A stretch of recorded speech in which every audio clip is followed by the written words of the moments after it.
नमस्कार दोस्तों, आज हम बात करेंगे कर्क लग्न के बारे में और हम ये जानेंगे कि कर्क लग्न में कौन से ग्रह शुभ फल देंगे और कौन से ग्रह अशुभ फल देंगे। इसका मतलब है आपके पास कोई कुंडली आएगी और आप जब उसका लग्न देखेंगे और कर्क लग्न आपको मिलता है तो आपको सबसे पहले ये फाइंड करना पड़ेगा कि इस कुंडली के लिए, कर्क लग्न के लिए कौन से ग्रह इस व्यक्ति को शुभ फल देंगे, ग्रोथ देंगे, जीवन में भाग्य उदय करेंगे उस व्यक्ति का, धन संपदा देंगे, और कौन से ग्रह ऐसे हैं जो उसको ग्रोथ नहीं देंगे और उसके जीवन में प्रॉब्लम्स क्रिएट करेंगे। तो जब हम कर्क लग्न का एनालिसिस करने जाएंगे तो सबसे पहले जो शुभ ग्रह है वो है चंद्रमा। चंद्रमा खुद लग्नेश है कर्क लग्न के लिए, और लग्नेश होने के कारण अगर अच्छी जगह प्लेस होगा तो अपनी दशांतर दशा में कर्क लग्न के जातकों को नेम और फेम दोनों प्रदान करेगा, क्योंकि ये लग्न का स्वामी है। दूसरे सबसे शुभ ग्रह कर्क लग्न के लिए है मंगल भगवान। मंगल भगवान कर्क लग्न में योग कारक ग्रह हैं। योग कारक ग्रह किस लिए हैं? क्योंकि वो पंचम भाव का स्वामित्व इनको मिला है और साथ में 10वें भाव का स्वामित्व मिला है। 10वां भाव केंद्र हो गया और 5वां भाव त्रिकोण हो गया, और एक ही ग्रह को अगर 5वां और 10वां दोनों का स्वामित्व मिल जाए, केंद्र और त्रिकोण दोनों का स्वामित्व मिल जाए, तो वो योग कारक की श्रेणी में आ जाता है, जो इस कुंडली के लिए सबसे शुभ फलदायक ग्रह हो गए। तो मंगल भगवान अपनी दशांतर दशा में अगर अच्छे जगह प्लेसमेंट है उनकी और सडबल में विद्यमान अच्छे बलवान है तो इस व्यक्ति के जातक इस व्यक्ति के जीवन में एजुकेशन से संबंधित लाभ देंगे, स्पिरिचुअलिटी देंगे, इनको अच्छे गुरु मिलेंगे, इनका भाग्य साथ देगा। तो जीवन में हर प्रकार के जो शुभ फल होते हैं वो मंगल भगवान की दशांतर दशा में इस व्यक्ति को जीवन में मिलेंगे। तीसरे शुभ ग्रह हैं गुरु भगवान। गुरु भगवान इस कुंडली में नवमेश है और षष्ठेश है।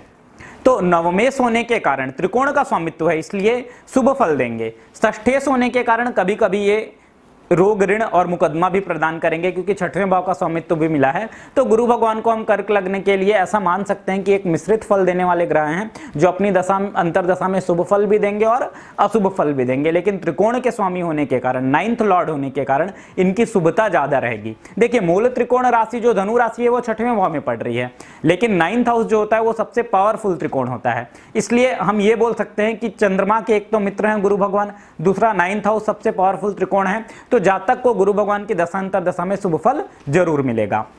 सूर्य भगवान की बात करते हैं। सूर्य भगवान कर्क लग्न के लिए द्वितीयेश हैं, और द्वितीयेश का मैंने रूल बताया था आपको पुराने वीडियो में कि दूसरे भाव के स्वामी जिस भाव में बैठेंगे, अगर शुभ भाव में बैठ गए, शुभ ग्रह की युति में आ गए तो शुभ फल दे देंगे, अशुभ भाव में बैठ गए, अशुभ ग्रह की युति में आ गए तो अशुभ फल प्रदान करेंगे। तो इनको समग्रह बोल सकते हैं। जैसे उनका प्लेसमेंट होगा, जैसी उनकी युति होगी, उस हिसाब से सूर्य भगवान कर्क लग्न के जातकों को रिजल्ट देंगे। शनि भगवान, शनि भगवान इस कुंडली के लिए सबसे पापी ग्रह हैं। सबसे ज्यादा अशुभ फल कर्क लग्न की कुंडली के लिए शनि भगवान देते हैं। क्यों? क्योंकि शनि भगवान को सप्तमेश मिला है, 7वें भाव का स्वामित्व मिला है।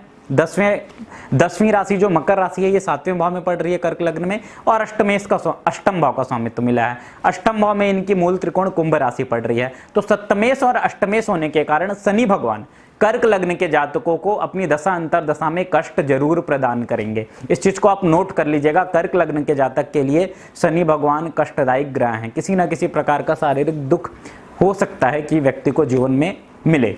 बुध भगवान भी कर्क लग्न के लिए अच्छे ग्रह नहीं माने गए हैं।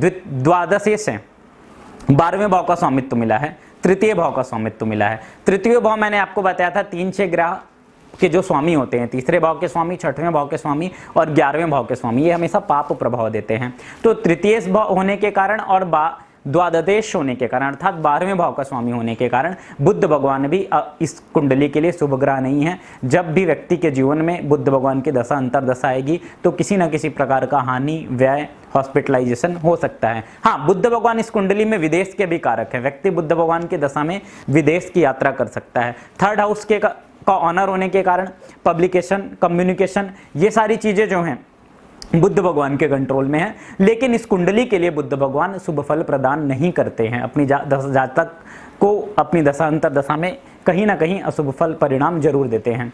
इसके बाद शुक्र भगवान। शुक्र भगवान भी कर्क लग्न के लिए अच्छे नहीं माने गए हैं। 11वां भाव के स्वामित्व इन्हें मिला है, और 11वां भाव मैंने आपको बताया था कि पापी भाव होता है, अशुभ भाव होता है।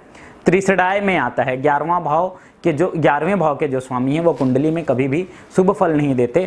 तो 11वें भाव का स्वामित्व होने के कारण शुक्र भगवान भी कर्क लग्न के लिए शुभ फलदायक ग्रह नहीं है। दोस्तों एक ये बेसिक कॉन्सेप्ट है, जब आप कुंडली को जज करेंगे, आपके सामने कुंडली आएगी, कर्क लग्न की कुंडली आई, तो सबसे पहले आपको यही फाइंड करना पड़ेगा कौन से ग्रह शुभ फलदायक देंगे और कौन से ग्रह शुभ फल नहीं देंगे। हमने क्या फाइंड किया, चंद्रमा शुभ फल देगा, मंगल योग कारक होने के कारण बहुत अच्छे फल देगा, और गुरु भगवान भी शुभ फल देंगे। षष्ठेश हैं, षष्ठेश का प्रभाव जरूर देंगे, लेकिन एक बलवान त्रिकोण 9वें भाव के स्वामी होने के कारण शुभ फल भी प्रदान करेंगे, जबकि शनिदेव, बुधदेव एवं शुक्रदेव इस कुंडली के लिए शुभ फल प्रदान नहीं करेंगे। धन्यवाद दोस्तों। आपको अगर मेरा वीडियो पसंद आ रहा है तो मेरे चैनल को सब्सक्राइब जरूर करें।